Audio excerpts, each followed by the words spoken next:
Sejam todos bem-vindos ao Singularidades. E hoje, já estamos estreando aí, com o 20º episódio. Tô sumido aí por umas 2 semanas e meia, eu acho, umas 3 semanas já. Não consegui vir porque, por decorrência de várias demandas, coisas pessoais, trabalho, né, tipo rotina. Aqui também em casa a gente fez algumas mudanças também. Então teve que demandar da minha presença e esforço físico pra fazer e tal. Mas isso é uma coisa que acontece na vida de todo mundo e a gente acaba dando prioridade pra outras coisas, né? Então, enfim. Estamos aí com o 20º episódio. Tem algumas coisas para poder abordar com vocês aqui acerca da minha possível resistência, teimosia e impaciência acerca de algumas coisas. E talvez tu aí do outro lado vá se conectar e se identificar. E esse é o objetivo, né? Minimamente vocês saírem daqui incomodados. Tá bom? Então, vamos comigo aí que eu vou iniciar o EP aí de uma forma bem José para vocês, tá bom? Bora lá. É incrível como é que a compra de uma cozinha pôde me demonstrar o quão resistente, teimoso e talvez inflexível eu sou. Mas o ponto aqui não é somente sobre a cozinha, tá? Mas é o ponto da virada de chave que eu tive com relação aos possíveis desconfortos que eu tive durante esses 15, 20 dias aí.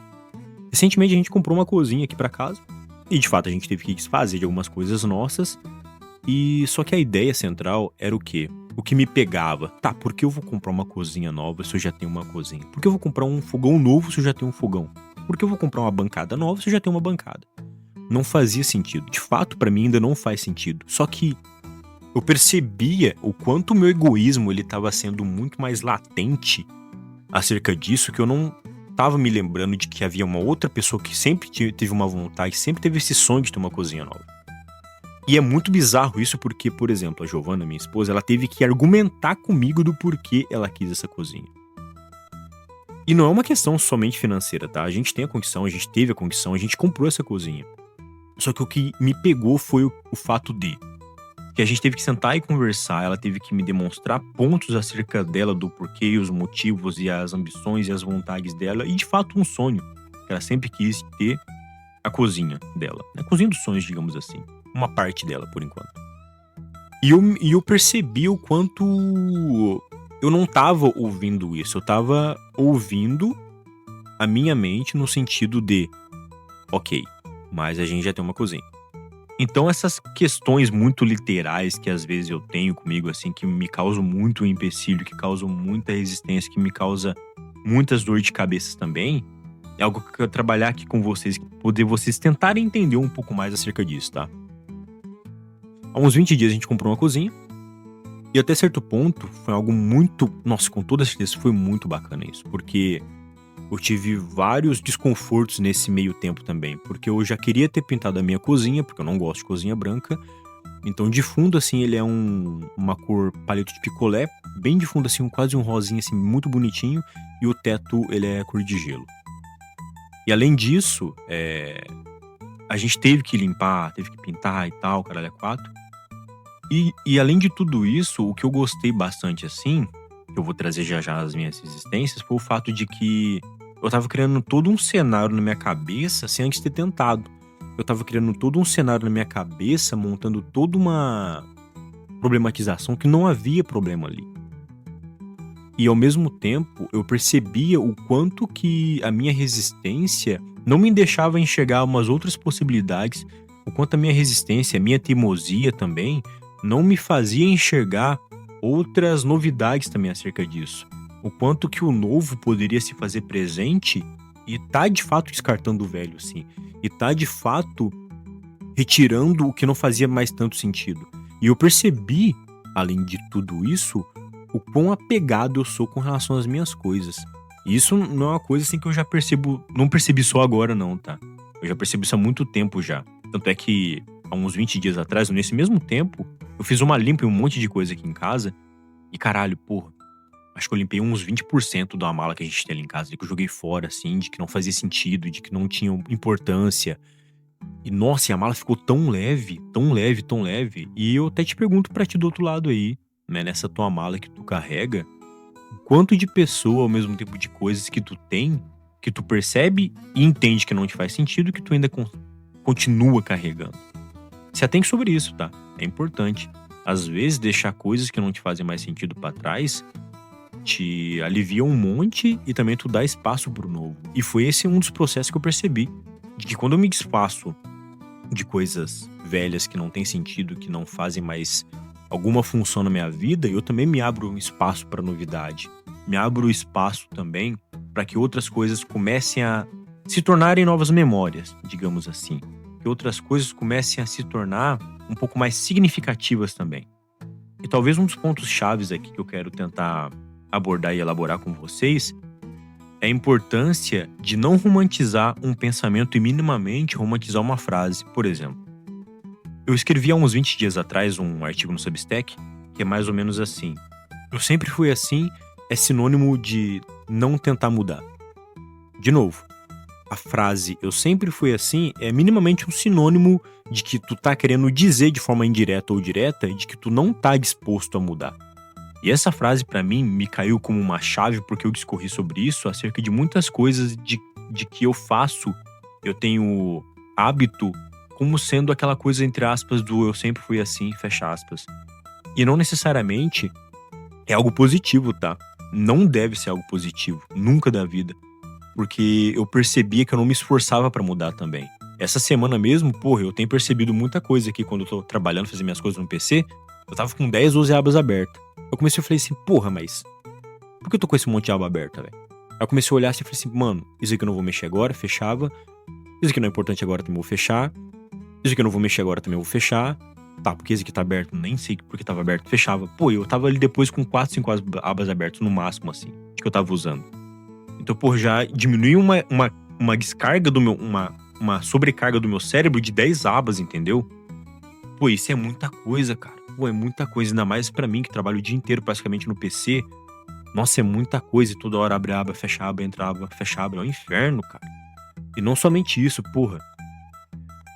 Não somente isso, mas até mesmo pra vida, assim, sabe? Por que muitas vezes eu percebo que eu tenho que fazer muita coisa e eu não precisava fazer tanta coisa, eu tenho um pouco mais de tempo livre, faço naquele tempo livre ali que tá ali. Giovana mesmo um dia me falou assim, pô, por que tu faz tua agenda às 11 horas da noite, sendo que amanhã de manhã tu consegue levantar às 7 horas, 6 e meia e fazer ela de manhã? Eu peguei e falei assim, verdade, né? Nunca parei pra pensar nisso. E faz sentido. E agora não, vou dormir 11 e meia ali, meia-noite, quando fazer minhas coisas ali, 11h40, aí de manhã eu pego e faço minha agenda. É isso.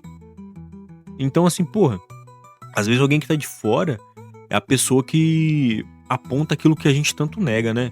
Às vezes a pessoa que tá de fora, ela cutuca a gente num ponto de que a gente quer se afastar dela. E, porra, talvez se afastar dela no momento seja importante pra gente poder minimamente estar enxergando algumas coisas com mais clareza. Mas também é importante de voltar e agradecer ela, como eu agradeci ela também. Falei, porra, amor, de verdade mesmo. Eu não sabia o quão bacana ia ser ter uma cozinha nova. Eu não sabia o quão bom seria a gente pintar a casa, tá ligado? Que é a cozinha aqui. E de fato eu agradeci ela mesmo, porque eu tava tão focado na minha ignorância, na minha limitação cognitiva, nos meus achismos e na minha teimosia. É isso, né? Eu tava focado na minha teimosia mesmo. Eu tava focado em ser tão teimoso que eu não me atentei aos detalhes, né? E até brinquei com ela assim, pô, um mundo sem mulheres ia ser uma verdadeira bagunça, velho. Porque a mulher, ela coloca... Ela traz o detalhe que muitas vezes, pra gente que é homem, passa despercebido. Comumente a mulher traz o toque feminino em um ambiente em que pra gente não seria importante, mas com o tempo a gente percebe que aquilo ali é importante, sim. Então, porra, eu agradeci muito ela mesmo assim, sabe? Do quão importante foi a gente ter comprado a cozinha, do quão importante foi a gente ter investido nisso, do quão importante foi a gente ter dado espaço pro novo.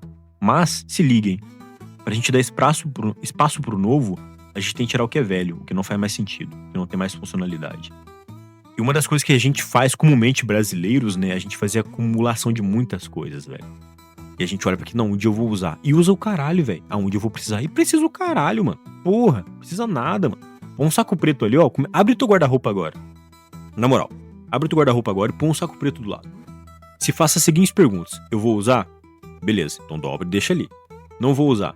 Me serve? Não me serve. O que eu posso doar? O que eu não tô usando mais? Pronto. Começa a fazer pra você ver. Pô, tu vai limpar muito teu guarda-roupa. Tô em total certeza disso. Tanto com roupa, sapato, até mesmo outras coisas que tu não usa mais dentro de casa. Mano, só gera acúmulo, velho. Só gera acúmulo, tá ligado? Então, pô, isso aí a gente fez uma limpa aqui em casa, assim. A gente tá com uns 3 sacos lá fora de roupa pra doar. Ainda mais agora o inverno, tem bastante roupa de inverno também. Eu joguei uns 4 sacos de tralheira que eu tava ali em cima de casa, ali em cima do guarda-roupa. Nossa, mano, porra, é muito bom, é muito bom. Mudança, assim, gera muita mudança, né? Mudança, de novo, abre espaço pra novidade, abre espaço pro novo. E a gente, pra poder dar espaço pro novo, a gente tem que tirar o que é velho, o que não faz mais sentido, que não tem mais funcionalidade. E, cara, eu queria compartilhar isso com vocês, porque pra mim foi muito bacana, sabe? Eu percebi o quão teimoso eu tenho sido e o quanto que a Giovana me demonstrou isso de novo na prática. E é legal, né? Pra perceber e tentar entender o quanto isso eu achava que tava resolvido e na verdade não tava. E entender o quanto que isso precisa ser trabalhado. Isso precisa ser visto com mais profundidade, assim, também. E não romantizado, né? De novo, não romantizar. Esse lance do eu sempre fui assim é um sinônimo de que tu não quer tentar mudar. Então não romantizem as coisas, né? Olhem pra isso com um pouco mais de cautela, um pouco mais de cuidado. E novamente, né? Quando a gente fala sobre autoconhecimento, se atentem aos detalhes que a gente deixa passar despercebido. E minimamente é importante analisar o processo no meio dele, né? O que acontece nesse meio. Não somente o começo e o fim, mas no que acontece nesse intervalo aí, que a gente começa a perceber algumas coisas aí. Tá bom? A gente se vê semana que vem. Meu muito obrigado. Não desistam de mim. Então agora vocês entenderam o porquê, como é que eu tive esse pause de 2 semanas e meia por conta da cozinha e tal, pintura. E uma última coisa, eu percebi também, cara, que porra, todo o conhecimento que eu tive com meu pai quando eu trabalhei com ele de servente pedreiro, tudo foi muito útil para essa pintura, pra poder ver o nível da parede, ver o nível do chão. E, nossa, pô, foi muito foda, meu, muito legal, muito legal. O nível que ele me deu, eu usei também aqui pra poder medir nos móveis, né, pra ver quanto que eles estavam nivelados, desnivelado, arrumar embaixo o pezinho também. Foi do caralho, assim, também. Muito, muito, muito legal mesmo. Então, nenhum conhecimento é perdido. Tudo fica estocado, mas em algum momento a gente utiliza aquilo ali. Tá bom? A gente se vê semana que vem. Muito obrigado. Chegamos aí ao 20º episódio. Tô muito contente, muito feliz. E tchau.